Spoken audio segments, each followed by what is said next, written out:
નથી હોતા, તમે બેન ખુરશી ઉપર બેસીને શું કરવાના? 400 મહિલાઓ બેન, કોઈ તમારું અપમાન નહીં કરે. હું ઇજ્જતદાર ખાનદાનમાંથી આવું છું, મારી 4 દીકરીઓ છે, હું જાણું છું મહિલાનું સન્માન હું સારી રીતે જાણું છું બેન, બરોબર? તમારું કોઈ અપમાન ત્યાં કને નથી કરવાનું, અહીંયા નથી કરવાનું. અને બીજું કે ભારતનું બંધારણ, આઈપીસી, સીઆરપીસી બધું વાંચીને આવ્યો છું. એક આઈએસ અધિકારીઓને એટલો નોલેજ છે મને કાયદાનો, એટલે જ લડું છું. એક આક્ષેપ નથી મારા ઉપર બેન. કદાચ કોઈ ઉલથુલ તમારો ભાજપ વાળો કહે ને કે લખન દુઆ આમ છે તેમ છે, તો એક ક્યાંય નહીં આવે, બરોબર છે? પણ બેન વસ્તુ એક જ છે, આપ પાસે અમારી એક જ માંગ છે કે તમે વહેલી તકે આ લોકોને પ્લોટ ફાળવણી કરાવો પ્રધાનમંત્રી આવાસ યોજના હેઠળ. હું એની જવાબદારી લઉં છું કે એક પણ વ્યક્તિ આનામાં ખોટો અમે સામેલ નહીં કરીએ.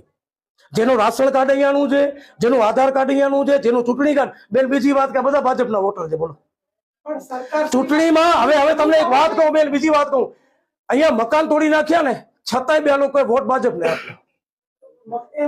હવે તમે વિચાર